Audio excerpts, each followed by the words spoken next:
증거하며 하나님 나라를 이루어가는 귀한 삶을 감당케 하여 주옵소서.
인생 속에서도 마을과 같이 빌립보 감옥에 갇힌 분들 같은 두려움이 찾아오면서 그때 주님 바라보시고 기도하시고 찬양하였을 때 그 기쁜 것을 변하여서 하나님 주시는 은혜와 평안을 받게 되는 축복이 사랑하는 모함의 부모님들, 권사님들, 목사님들 함께 하시기를 주님 이름으로 축원합니다.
성지순례 12일간의 여정을 되돌아보며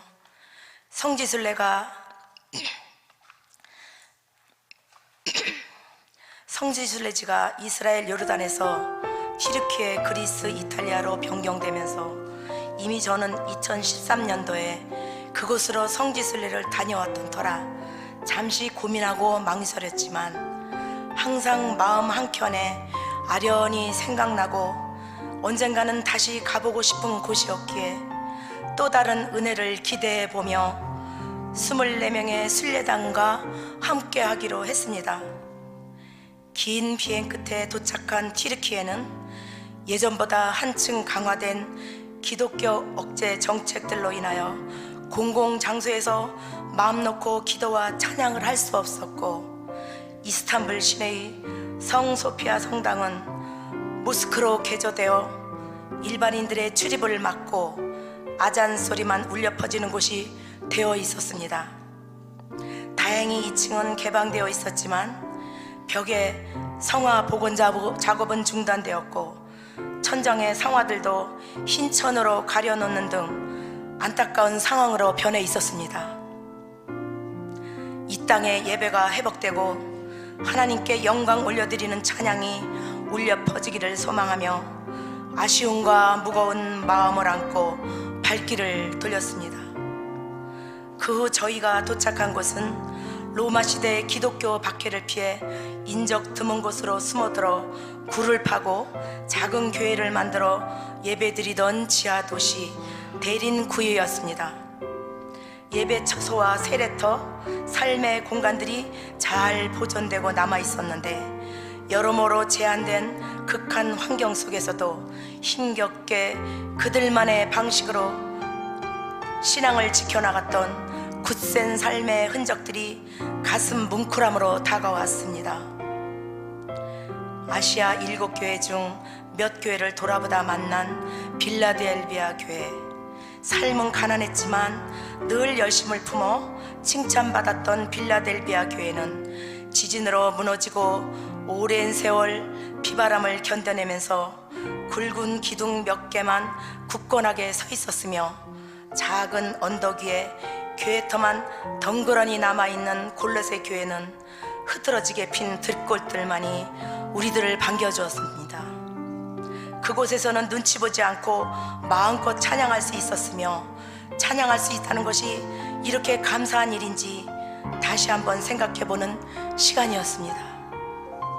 우리는 드로아를 거쳐 긴 시간 버스로 이동하여 그리스 국경을 넘은 순례팀은 빌립보에 도착하여 바울과 실라가 갇혀있던 감옥터와 성문 밖 강가의 루디아 세례터와 기념교회를 방문하고 강가에 앉아 은혜스러운 주일 예배를 드렸습니다.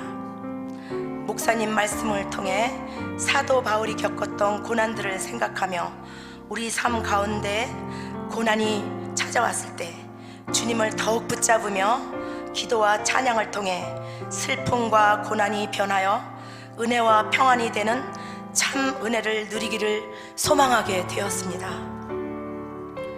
그 후 사도 바울이 소아시아에서 전도여행을 계속 이어가려 계획하던 중 꿈에 마게도냐 사람이 손짓을 보고 하나님 앞에 순종하며 도착했던 네아폴리 항구에 들러 해안가 산책도 하고 바다가 보이는 식당에 앉아 커다란 혹돔 한 마리씩 받아들고 맛보면서 순례 중 그리스에서의 여유를 즐거보기도 했습니다. 까마득한 절벽 위에 걸려있는 듯 세워진 발람 수도원도 둘러보았는데 하루에 대추야자 열매 한 알과 물만 섭취하면서 세상과 등지고 기도에 전념하며 지냈던 수도사들의 삶, 온몸이 바싹 마르고 눈만 휑하니 안쓰러운 모습의 벽화들을 보며 굳건하게 신앙의 힘으로 외롭고 힘든 상황들을 버텨내던 그들의 굳센 의지에 감탄사가 절로 나오기도 했습니다. 아테네로 이동하여 부슬부슬 내리는 비를 맞으며 사도 바울이 전도여행 중 들려 설교도 했고, 그 당시 크고 작은 재판들도 진행했던 곳, 시내가 한눈에 내려다 보이는 아레오파고 언덕도 올라갔습니다. 그곳에서 당대 최고를 자부했던 그리스의 철학자들에게 복음을 전하던 바울의 모습을 생각하니 어려움 앞에서도 복음을 전하고자 하는 그의 열정을 느껴볼 수 있었습니다.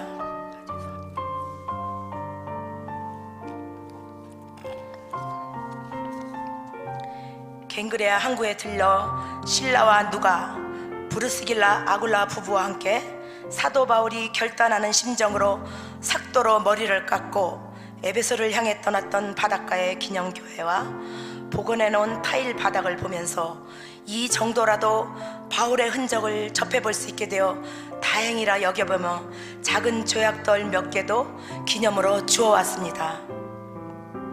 큰 배로 15시간가량 이동하여 이탈리아로 가는 백길, 사도 바울이 3차 전도 여행을 마치고 예루살렘으로 내려갔다가 붙잡혀 이 바다를 거쳐 로마로 압송되어 갔던 일을 기억해보며 쇠사슬에 묶인 바울은 과연 어떤 심정으로 배에 지친 몸을 실은 채 끌려갔을까? 감히 내 작은 생각으로 헤아려 볼 수는 없겠지만 그럼에도 당시의 바울을 묵상해 보았습니다. 순례 마지막 날 들른 바티칸에서는 세계 곳곳에서 몰려온 수많은 사람들로 인하여 이른 아침부터 쌀쌀한 날씨에도 불구하고 3시간 정도 성 밖에서 긴 줄을 서야 했습니다. 시스티나 대성당 천장에 그려진 미켈란젤로의 천지창조 작품을 올려다보면서 이렇게 높고 높은 천장에 힘들게 벽화 작업을 이어가다가 온몸이 활궁자로 휘어버린 천재화가의 열정과 피나는 수고에 경의를 표하며 더 머무르고 싶은 마음도 간절했지만 아쉬움을 남겨둔 채 발걸음을 돌려야 했습니다. 이른 아침부터 늦은 시간까지 계속 이어지는 순례길에 너도 나도 발이 붓고 무릎도 쑤셔 파스를 붙여가며 그래도 편안한 잠자리에 맛난 음식, 좋은 신발 신고도 이렇듯 힘든 길인데 그 옛날 사도 바울은 얇은 밑창에 샌들 신고 지친 몸을 지팡이에 의지한 채 그 멀고 먼 길을 취해와 굶주리며 온갖 핍박과 때론 매도 맞아가면서 한 걸음 한 걸음 가슴 한켠이 먹먹해집니다.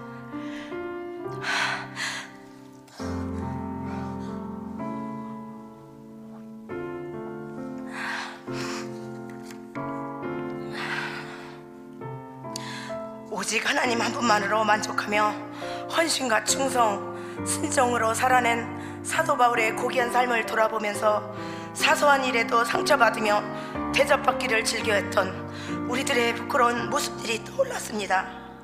역시 하나님께서는 끝까지 포기하지 않고 한결같은 모습으로 모든 일을 감당할 만한 인물에게 큰 일을 맡기신다는 사실을 새삼 느껴보았습니다.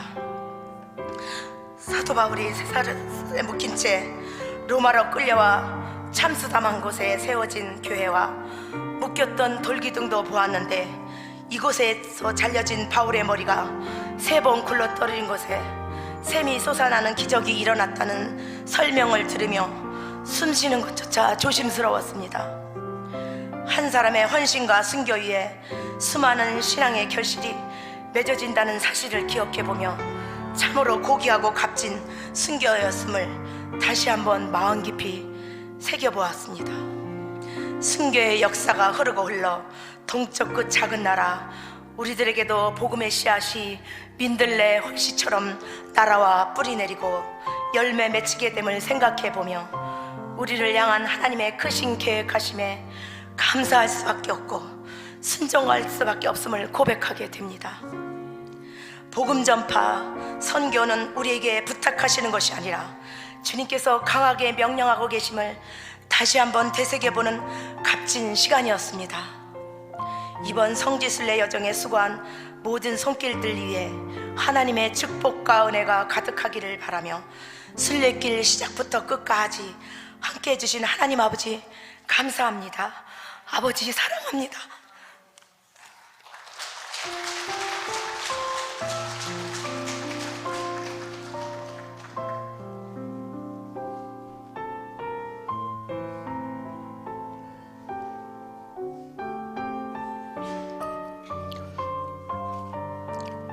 사도 바울을 비롯한 사도들의 전도 사역 현장을 순례로 돌아보는 내내 나의 마음은 우울하고 편치 못하였습니다. 성지 순례의 길을 나설 때까지만 해도 나에게 복음이 들려지기까지 과정을 찾아간다는 기대와 나를 구원해 주신 하나님에 대한 감사와 은혜를 확인하러 가는 길이라는 생각에 잠시 들뜬 기분이었습니다. 그런데 가는 곳마다 사도들의 처절한 고난과 순교의 현장과 초대교인들의 숨막힐 듯한 탄압, 그의 몸부리치는 흔적이 남아있는 곳을 밟을 때마다 이런 역사가 있었다는 사실을 이미 알고 있었음에도 전혀 적응이 되지 않았습니다. 그랬던 초대교회가 어떻게 공인되어서 서방이 국교가 되고 온통 화려하고 거대한 교회당이 곳곳마다 건축이 되고 그 이후 교회가 부패되어 종교개혁이 이루기까지 2000년의 역사를 개략적으로 정리해보는 시간이었습니다. 갈라디아 4장 4절, 때가 참해.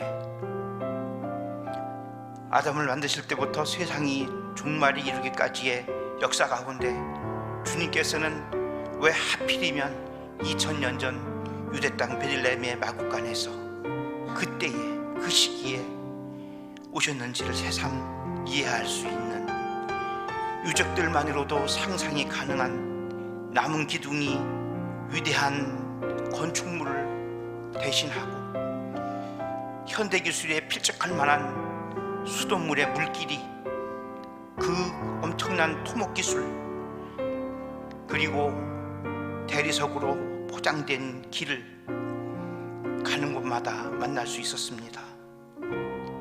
신속한 정복전쟁을 위한 그 넓은 길은 역설적인 용도로 사용되었습니다. 이 로마의 대리석 길을 따라서 구원의 소식은 사도 바울을 비롯한 12사도들과 주님의 제자들이 짧은 시간 동안에 온 세상 사람들에게 복음을 널리 펼칠 수 있었습니다.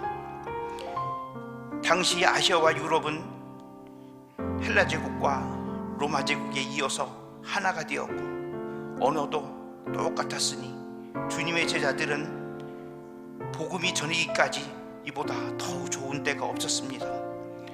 로마가 분열되어 망한 후 그 2000 이후가 지나는 동안에 이처럼 온 세계가 왕래가 쉽고 언어가 소통이 이렇게 쉬울 때가 없었습니다. 문명이가 발달하여서 사도 바울이 수년간 발로 걸어야 했던 먼 길을 차와 비행기로 쉽게 갈 수 있는 이때, 그리고 휴대폰에 외국어 번역 앱이 깔려 있어서 소통도 쉽고 한 지금보다도 오히려 바울 사도가 있던 그때가 더 전도가 쉬웠습니다. 정말로 최적의 시기에 주님께서는 맞춰서 오셨습니다. 그리고 복음은 충성스러운 사도들에 의해서 땅끝까지 전해졌습니다. 그 대리석 길을 걸으면서 묘한 기분이 들었습니다. 하나님께서는 이렇게 로마를 들어주셔서 역사를 이끌어 가셨구나. 주님을 만나 사명을 받은 사도들의 고집스러운 전도 여행길을 따라가면서 내내 생각한 것은 너무도 외골수 같은 고집, 집념, 끈기, 그의 두 손 두 발 다 들었습니다. 어떠한 고난과 핍박이 와도 전혀 굴하지 않고 위축되지 않고 표대를 향하여 앞으로 계속 나아가는 그의 길에는 하나님께서 크신 상급이 분명히 있어야만 합니다. 우리와 똑같은 상급을 받아서는 절대 안 된다고 생각했습니다. 그분은 그럴 만한 자격이 넘치고 넘치는 분이었습니다. 감히 우리는 흉내조차 낼 수 없는 분이었습니다. 그러면서도 하나님께서는 너무하시다 라는 생각이 들었습니다.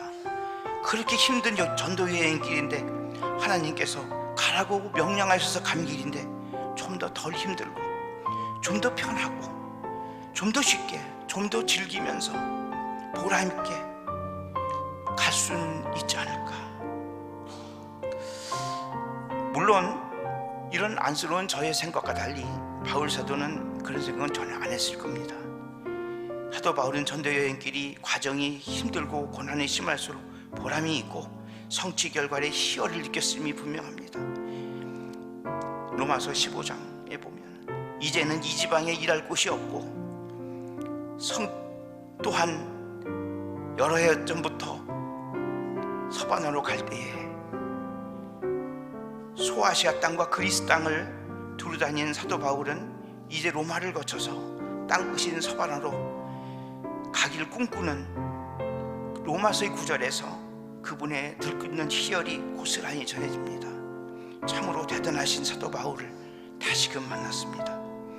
그렇게 10여일간 나의 성지순례는 생의 마지막을 느끼며 내가 선한 싸움을 싸우고 달려갈 길을 다 마쳤다는 사도 바울이 독백이 들려올 만한 바울의 작은 감옥터 순교 현장에서 저도 순례의 길을 마쳤습니다. 그렇기에 이후 베드로 대성당의 희한한 그림들은 오히려 덤덤했습니다. 위대함은 튀르키예의 데링부유와 로마의 카타콤베, 그리고 사도 바울의 순교지인 세분수 수도원 뒤편에 그 감옥터에 있었기 때문입니다. 오늘날 사도 바울이 그렇게 공들였던 소아시아 지역은 미나렛이 가득 들어찬 이교도의 땅이 되어서 성지순례 동안 제대로 찬송도 기도도 드릴 수 없는 숨막히는 땅이 되고 말았습니다. 빌립보 교회, 고린도 교회에 있는 교회는 무엇이 정통인지도 알기 힘든 정교회가 버티고 있고, 사도 바울이 사도 베드로가 순교한 이탈리아에는 엄청난 규모와 장식이 가득한 거대한 가톨릭 교회당의 그 아름다움을 감탄할 여유도 없이 이후에 부패의 역사가 남은 형식의 그 건축물 그 속에 관광객만 넘쳐났습니다. 어디에도 쉴 만한 곳이 없었습니다. 성지순례를 마치고 다시 우리 교회로 돌아와서 우리 우암교회당을 바라보니 이곳에 평안함이 있고 이곳에 주님의 사랑과 은혜가 있음을 느낍니다. 내 편이 싫고 내 주님이 품은 이곳 우리 교회에 있습니다. 오늘도 하나님께서는 천지 만물을 운행하시고 역사를 주관하시며 유대와 사마리아와 땅끝까지 주님의 복음이 편만해지도록 사도 바울의 뒤를 잇는 선교사님들을 통해서 역사하고 계십니다. 그 과정 속에 저는 주님의 작은 도구요 부품으로 쓰이는 것만으로도 족합니다. 겸손을 배우게 하신 주님의 은혜에 감사드리며 성지순례에 참여하셔 잘 이끌어주신 담임 목사님과 홍 목사님, 그리고 일정이 매끄럽게 서로 돕고 협력해 주신 성지순례 팀에 감사드립니다. 또한 알찬 순례가 되도록 안내해 주신 튀르키예 가이드 이명선 목사님께도 감사드립니다. 특별히 무사히 다녀오도록 기도해 주신 우리 교회 성도님들께 감사드립니다.